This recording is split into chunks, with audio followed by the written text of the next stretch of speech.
Ya, bismillahirrahmanirrahim. Assalamualaikum warahmatullahi wabarakatuh. Waalaikumsalam warahmatullahi wabarakatuh.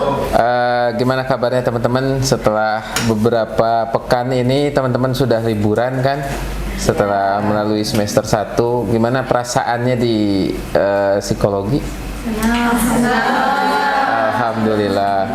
Nah, nanti karena sekarang masuk ke semester 2, teman-teman akan menghadapi berbagai macam mata kuliah baru di sini. Jadi nanti teman-teman akan siap-siap menghadapi mungkin suatu hal yang baru ya, banyak istilah-istilah baru dan yang lain. Saya akan coba memperkenalkan. Masih sama nama saya Nur Rahmanto Heriana. Jadi teman-teman selamat bertemu lagi dengan saya di mata kuliah yang sekarang mata kuliahnya yang berbeda. Sekarang mata kuliah yang saya ampu psikologi kepribadian klasik. Ini sudah ada otorisasinya dari pejabat berwenang.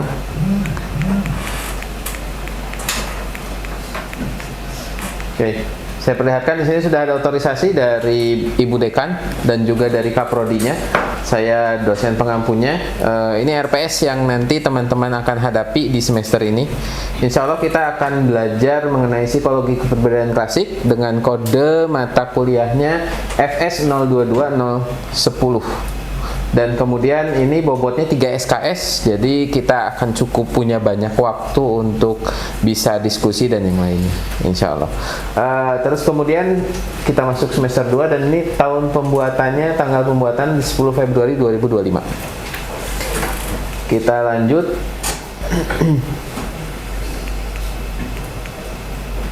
Oke.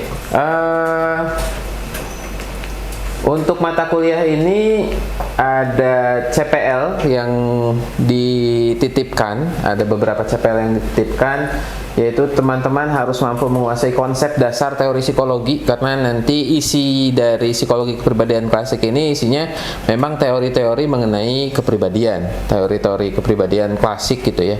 Dari mulai nanti teman-teman akan mengenal yang namanya psikoanalisa, terus kemudian behavioristik, terus kemudian dari aliran humanistik dan yang lain. Nanti kita akan mengenal banyak sekali tokoh di psikologi yang mungkin teman-teman baru mengenal di psikologi ya, karena lingkup itu ada di psikologi. Kemudian mampu bekerja sama dan memiliki kepekaan sosial serta kepedulian terhadap masyarakat dan lingkungan. Itu beberapa CPL yang mungkin saya bisa sampaikan, karena itu CPL-CPL yang nanti akan membuat teman-teman itu lebih mengerti teori dan pengaplikasian teorinya seperti apa. Jadi teman-teman itu kalau misalkan ingin mengaplikasikan, ingin paham mengenai teorinya secara keseluruhan, ada baiknya memang secara langsung diaplikasikan teorinya seperti apa. Jadi nanti teman-teman akan lebih paham penggunaan teorinya. Terus kemudian CPL 3 dan CPL 4 mampu mengambil keputusan secara tepat, dan CPL 4-nya kompetensi kemampuan pemecahan masalah psikologis. Jadi teman-teman nanti bisa memecahkan masalah psikologis dari teori-teori yang nanti kita sampaikan. Ini untuk CPMK, CPMK 1, 2, 3 dan sub CPMK-nya. Jadi teman-teman harapannya tujuan dari dari perkuliahan ini adalah teman-teman bisa untuk paham mengenai teorinya. Selain itu bagaimana penerapan teorinya dalam kehidupan sehari-hari teman-teman. Jadi pengaplikasian teori seperti apa sehingga teman-teman tahu, oh saya menggunakan teori psikoanalisa ini nanti untuk apa? Atau mungkin di psikologi Indonesia ada yang namanya defense mechanism. Nanti teman-teman akan mengenal, oh ternyata ketika saya melakukan perilaku ini itu namanya defense mechanism apa. Nah itu yang nanti teman-teman akan praktekkan seperti apa. Oke, kita lanjut. Ini untuk peta pembelajarannya, dan harapan akhir nanti teman-teman ada analisis kasus film. Itu nanti ada tugas yang akan saya berikan kepada teman-teman semua di akhirnya. Jadi teman-teman akan menganalisis sebuah film, sehingga nanti dari hasil analisisnya mungkin teman-teman bisa membuat sebuah psikoedukasi. Bisa jadi mungkin poster, atau selain poster mungkin teman-teman mungkin bisa bikin buku saku gitu ya. Jadi ketika psikoedukasi ini bisa bermanfaat untuk masyarakat kan, ilmu yang teman-teman dapat itu juga bisa sangat bermanfaat gitu nantinya dan jadi berkah untuk kita semua. Oke. Kita lanjut ya. Ini ada beberapa teori di bahan kajiannya. Nah, ini untuk deskripsi mata kuliahnya. Deskripsi mata kuliah ini mata kuliah yang membekali mahasiswa untuk mampu menguasai konsep dasar teori psikologi. Seperti tadi yang saya sampaikan, konsep dasar teori psikologi sehingga teman-teman mampu untuk mengaplikasikannya dalam kehidupan sehari-hari. Seperti itu. Ini bahan kajiannya. Ada beberapa bahan kajian pengantar psikologi kepribadian klasik. Terus kemudian ada beberapa mazhab di psikologi, ada psikoanalisa, sosial psikoanalisis, behavioristik, humanistik, dan trait teoris. Gitu. Terus untuk daftar pustakanya, saya menggunakan buku dari Calvin S. Hall. Tapi mungkin saya akan ada referensi terbaru terkait itu. Jadi saya akan perlihatkan referensi terbarunya.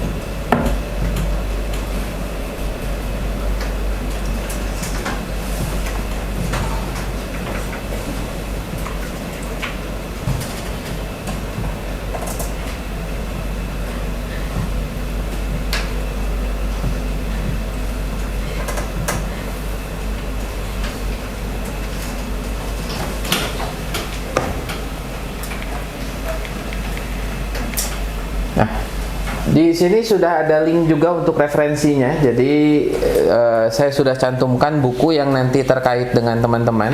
Di sini ada Calvin S. Hall, di mana ada link G Drive-nya yang nanti bisa langsung diakses oleh teman-teman. Jadi di link G Drive itu ada bukunya. Kita coba ya, kalau misalkan ini bisa langsung diakses tidak ya?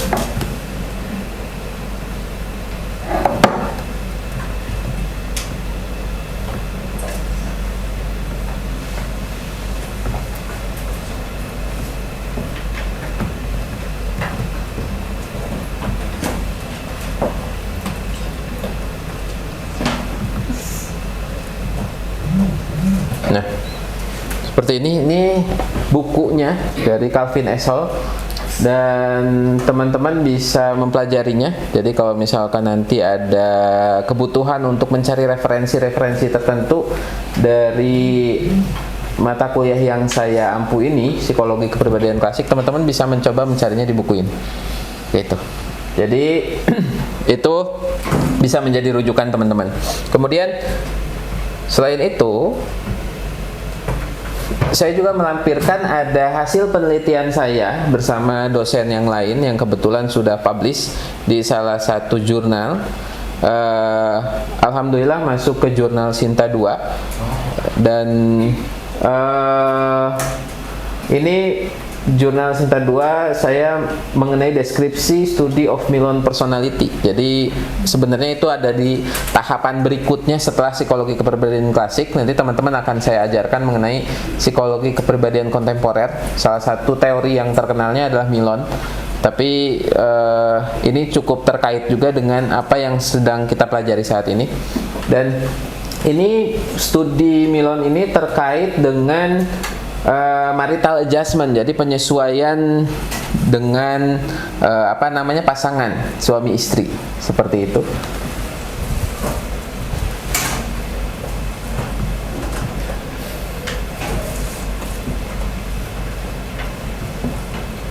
Oke, ini untuk jurnalnya. Nah, jadi teman-teman mungkin bisa jadi referensi juga terkait jurnal yang saya buat, yang kebetulan sudah masuk ke publish Sinta 2. Nah, seperti ini. Oke, sampai sini mengenai tujuan perkuliahan dan yang lain, ada pertanyaan terlebih dahulu nggak dari teman-teman? Cukup ya? Ya. Oke, kita lanjut dulu. Nah, ini untuk desain pembelajaran selama 16 pertemuan ke depan. Nanti teman-teman akan diberikan apa aja sih dalam perkuliahan psikologi kepribadian klasik ini. Yang pertama Ada di minggu pertama kita akan pengenalan RPS seperti saat ini, terus kemudian ada pengantar psikologi kepribadian klasik. Teman-teman nanti akan dikenalkan psikologi pengantarnya, psikologi kepribadian klasik. Hari ini kita akan bahas itu. Terus kemudian ada teori psikoanalisa. Mungkin hari ini juga kita akan membahas sedikit mengenai teori psikoanalisa ya, supaya teman-teman bisa paham mengenai teori psikoanalisa yang memang pertama kali diajarkan. Gitu. Terus kemudian ada teori psikoanalisa dari Carl Gustav Jung, tokoh kedua setelah Sigmund Freud. Terus kemudian teori sosial psikoanalisis dari Alfred Adler, dan berikutnya ada Harry Stack Sullivan, Eric Fromm, kemudian Karen Harney. Terus kemudian ada Watson, Skinner, Pavlov untuk yang berikutnya di teori behavioristik itu setelah UTS, nanti teman-teman setelah UTS akan mendapatkan itu. Terus kemudian ada Dollar Miller, ada Albert Bandura, kemudian nanti di pertemuan ke-12 ada Abraham Maslow, Kurt Lewin. Berikutnya ada Carl Ransom Rogers dan Viktor Emil Frankl, dan terakhir nanti di minggu ke-15 sebelum pelaksanaan UAS teman-teman akan diperkenalkan teori dari Gordon Allport, itu trait teorinya. Oke. Kita lanjut, ini untuk bobot penilaiannya. Nanti mungkin ada beberapa kuis yang saya sampaikan kuisnya, tapi seperti biasa karena kita sudah menggunakan platform Sevima, jadi nanti kuisnya akan saya buat di platform Sevima di pertemuan di situ di pertemuan ke-7 ada kuis 1 kali, dan juga pertemuan ke-14 ada kuis 1 kali. Seperti itu. Jadi nanti teman-teman tinggal mengerjakan di platform Sevima tersebut. Saya akan buat kuisnya, jadi teman-teman hanya tinggal mengerjakan saja. Seperti itu. Terus kemudian kita lanjut ya. Untuk pertemuan ke-15 nanti teman-teman akan mengumpulkan tugas yang tadi saya sampaikan. Teman-teman mungkin akan membuat psikoedukasi, mungkin bisa jadi poster, bisa jadi buku saku gitu. Jadi teman-teman bisa membuat itu. Oke, tugasnya kelompok, tenang aja. Oke, ada pertanyaan dulu nggak sebelum kita melanjutkan? Cukup ya. Kita lanjut. Ini untuk pembobotan nilainya ada 30% untuk CPMK 1 hingga terakhir CPL 4 itu ada 40%. Jadi memang bobotnya cukup besar untuk tugas CPL 4 itu, tugasnya cukup besar. Jadi teman-teman perlu memaksimalkan di tugasnya. Jadi selain nilai UTS, nilai UAS dan nilai kuis, teman-teman punya pembobotan yang cukup besar di posisi tadi, di tugas. Oke. Ini untuk skala penilaian. Teman-teman bisa mendapatkan nilai A di mana ketika teman-teman bisa mencapai angka mutu 4. Artinya nilai angka yang teman-teman harus raih itu adalah 80. Di atas 80 maka akan mendapatkan nilai A. Seperti itu. Dan berikutnya seterusnya sampai ke bawah. Tapi mudah-mudahan tidak ada yang sampai dapat nilai buruk ya. Insya Allah. Oke.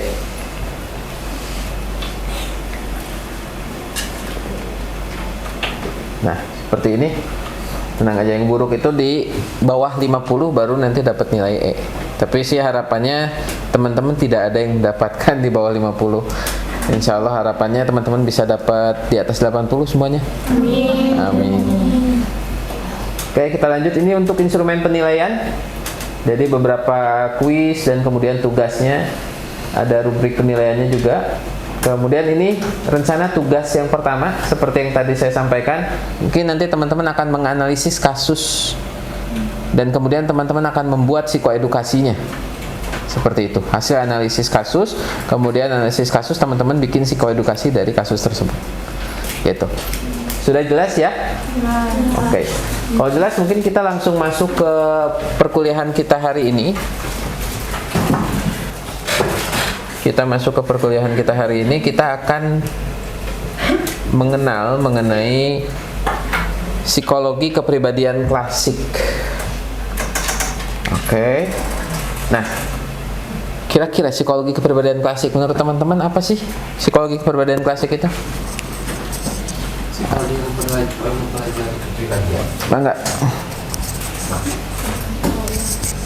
Mungkin psikologi yang mempelajari tentang cara mengenal kita tuh seperti apa sih kepribadian seseorang itu gitu.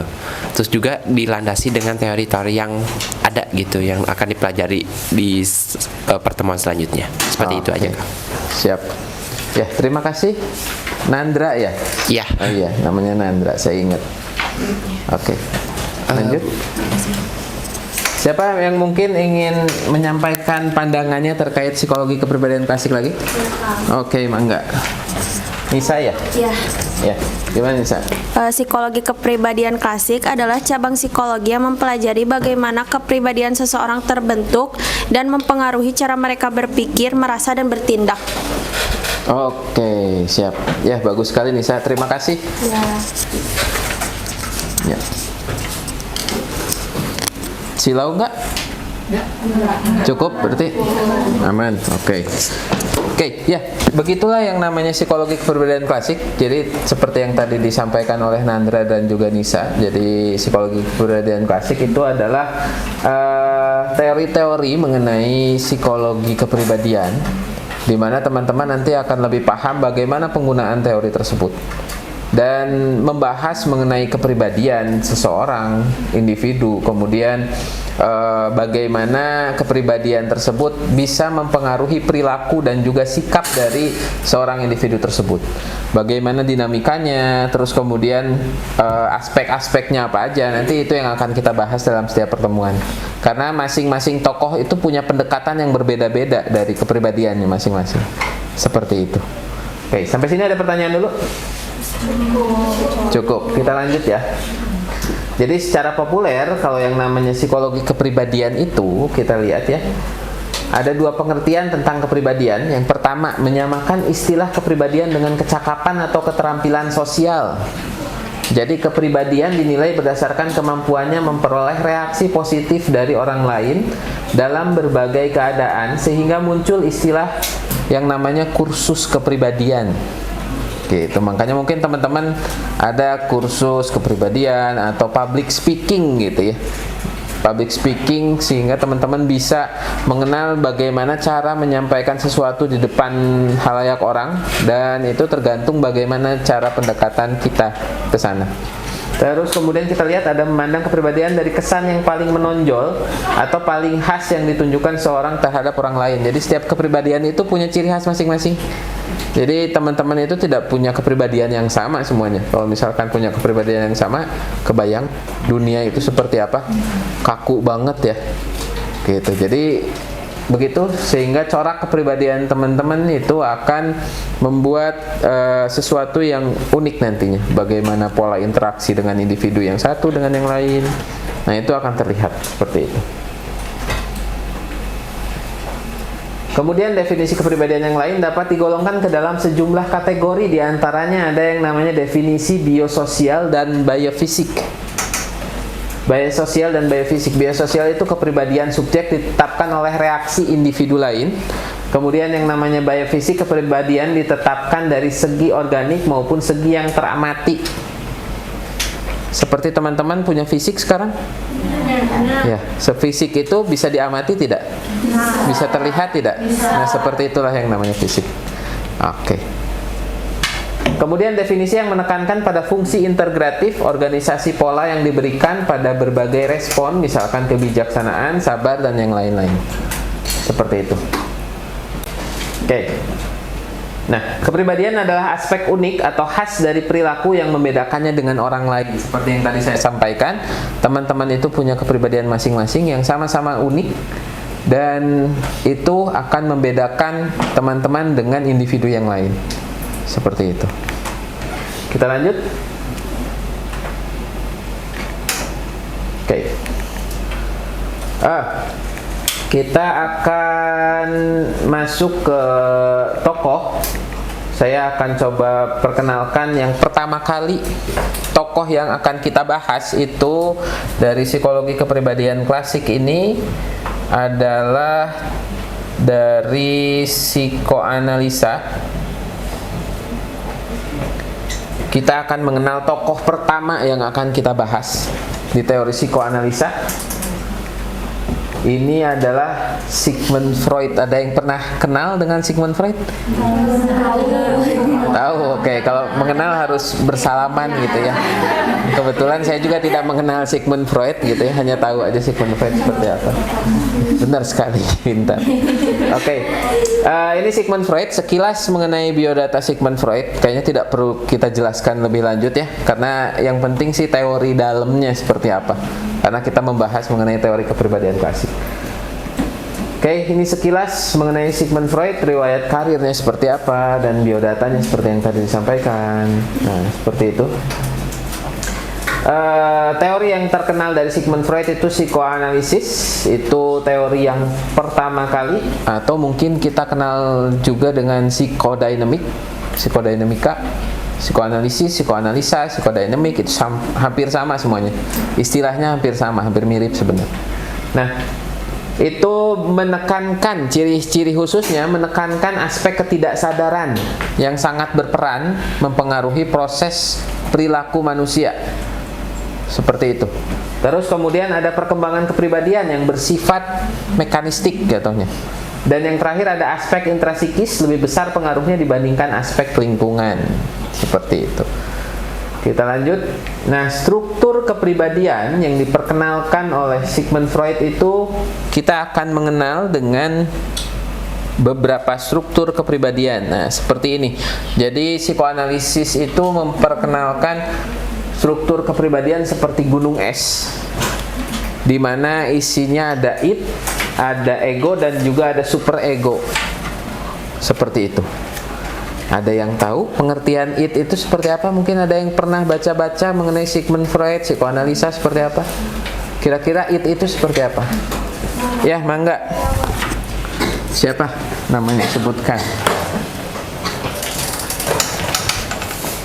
Ya. Baik, saya Razia izin menjawab, Pak. Kalau id, ego, dan superego itu merupakan aspek yang ada di psikoanalisa, di mana id itu sebagai kebutuhan naluriah atau alamiah manusia. Kemudian kalau ego itu merupakan jembatan buat id, sehingga dia itu bisa membedakan antara kebutuhan naluriahnya dengan bagaimana kebutuhan moral di lingkungannya. Kemudian superego itu lebih ke kayak kebutuhan manusia untuk mungkin bisa memprioritaskan orang lain dulu atau gimana gitu. Oke. Ya, seperti itu gambaran besar ya tentang struktur kepribadian dari psikoanalisa. Teman-teman paham mengenai psikoanalisa? Paham. Padahal saya belum menerangkan ya, tapi hebat sekali teman-teman sudah paham. Oh, karena teman-teman sudah baca bukunya. Oke. Memang di psikoanalisa ini cukup populer akhirnya dikenalkan, dan struktur kepribadian ini dari id, ego, superego itu menjadi hal yang cukup banyak dibahas akhirnya.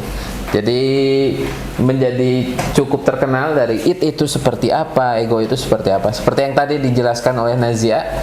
Jadi id itu sebenarnya adalah bagian dasarnya.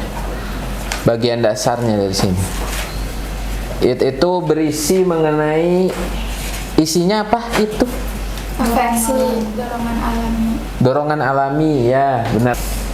Ya, seperti yang tadi saya terangkan mengenai id, ego, dan superego. Semoga teman-teman bisa cukup paham mengenai pengertian dari masing-masing struktur kepribadiannya. Jadi id itu apa, ego itu apa, dan superego itu apa. Saya mengingatkan kembali supaya teman-teman lebih paham mengenai pengertian tadi. Ada baiknya teman-teman bisa mempraktekannya di rumah.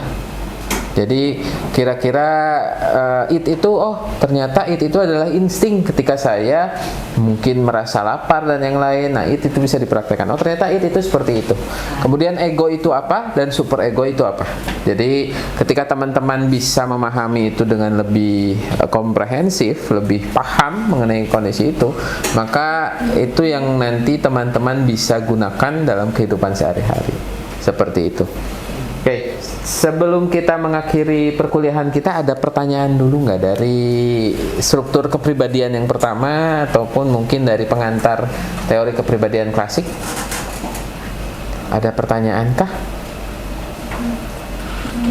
Sekilas tentang teori psikoanalisa, dan semoga teman-teman bisa memahami mata kuliah psikologi kepribadian klasik ini.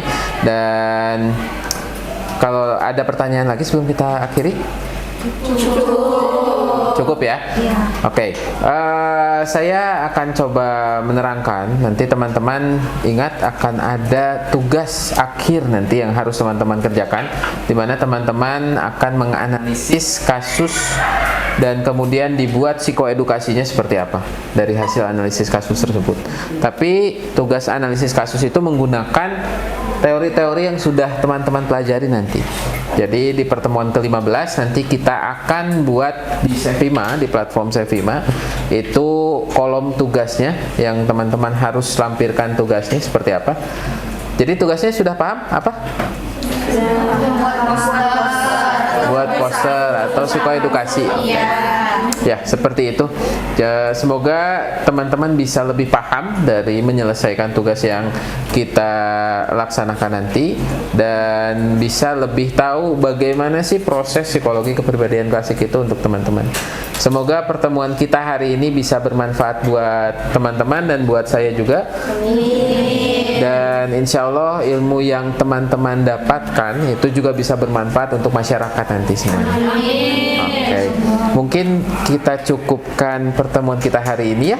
Sampai ketemu pekan depan. Kita tutup dengan membaca Alhamdulillahirrabbilalamin. Dan doa kifaratul majlis, subhanakallah wa bihamdika asyhadu an la ilaha illa anta astaghfiruka wa atubu ilaik. Terima kasih atas perhatiannya. Assalamualaikum warahmatullahi wabarakatuh. Waalaikumsalam.